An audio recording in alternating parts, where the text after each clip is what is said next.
Adenium graft করা যেমন খুব ইজি মনে হয়, কিন্তু অতটাও ইজি না, বিশেষ করে এই ফ্ল্যাট গ্রাফটিং। বি গ্রাফটিং আবার এর থেকে সোজা।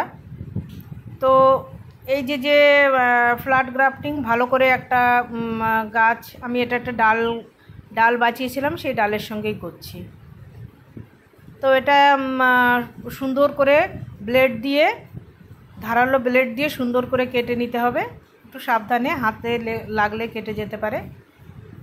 তো সেম সাইজ না হোক, একটু সরু মোটা হলেও অসুবিধা নেই, কিন্তু কাটাটা সমানভাবে সুন্দরভাবে কাটতে হবে। আর এই যে দেখতে পাচ্ছেন এখান থেকে এই যে চোখ আছে, এগুলো দেখে তারপরে কাটতে হবে, কারণ এখান থেকেই গাছের যে নতুন কোট বেরোবে সেটা ওখান থেকেই বেরোবে। তো এটা ওপরের দিক, আর ওটা খেয়াল রাখতে হবে অবশ্যই, ওপর নিচে যেন ভুল না হয়। তো এইভাবে সুন্দরভাবে সোজাভাবে রেখে তারপরে প্লাস্টিক দিয়ে, পাতলা প্লাস্টিক দিয়ে এটাকে সুন্দর টাইট করে বেঁধে দিতে হবে। খুব টাইট করে বাঁধতে হবে, না হলে জোড়াটা হেরফের হয়ে যেতে পারে। অনেক সময় এটা টাইট করে না বাঁধলে জোড়া নাও লাগতে পারে। তো আমি একটা গার্ডার দিয়ে এটাকে আটকে দিচ্ছি, তারপরেও ওই ক্যারি ব্যাগটাকে ভালো করে ওখানে টাইট করে বেঁধে দেবো। আর এখন যেহেতু বৃষ্টি হচ্ছে, অবশ্য করেই এটাকে শেডের নিচে রাখতে হবে, যেখানে বৃষ্টি না লাগে। বৃষ্টি লাগলে অনেক সময় পচে যায়, ভেতরে জল ঢুকে। তাই এখন বর্ষাকালে করলে এটাকে শেডের নিচেই রাখবেন, আর শীতকালে করলে প্রয়োজন নেই, বাইরে রাখলেই হয়ে যায়। তো আমি এরকম অনেকগুলো গাছ এবার করেছি বর্ষায়, শেডে রেখেই করেছি। তো চলুন দেখি সেগুলো কতটা কি হয়েছে।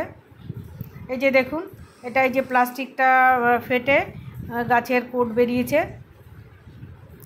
এটাও ডালে করা, বেশিরভাগ ডালেই করেছি, কারণ এখন অনেক গাছে ফুল নেই, বুঝতে পারছি না কোনটা এমনি যে পাতি গাছ সেটা বুঝতে পারছি না। সেটা বর্ষাকালে, এই শীতকালে ফুল হলে তখন আবার সেই সব গাছেও গ্রাফট করব। এবার অনেক নতুন অ্যাডেনিয়াম কিনেছিলাম, তো সেগুলোর থেকে যে ডালগুলো খুব লম্বা ছিল সেগুলো কেটেই নিয়ে করেছি। এই দেখুন সুন্দর জোড়া লেগে গেছে।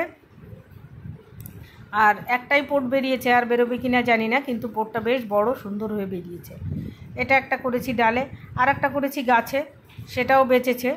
এটা ডালটা বাঁকা ছিল, কিন্তু গাছের ফুলটা খুব সুন্দর ছিল বলে আমি ট্রাই করলাম, যার জন্য একটু দেখুন বাঁকা হয়ে গেছে। এটা উপরের ডালটা বেশ বাঁকা ছিল, যাই হোক বেঁচে গেছে গাছটা। প্লাস্টিক খুলে দিয়েছি এটারও। তো এইভাবে খুব সহজেই আপনারা বাড়িতে অ্যাডেনিয়াম গ্রাফটিং করতে পারেন, ভি গ্রাফটিং বা এই যে ফ্ল্যাট গ্রাফটিং।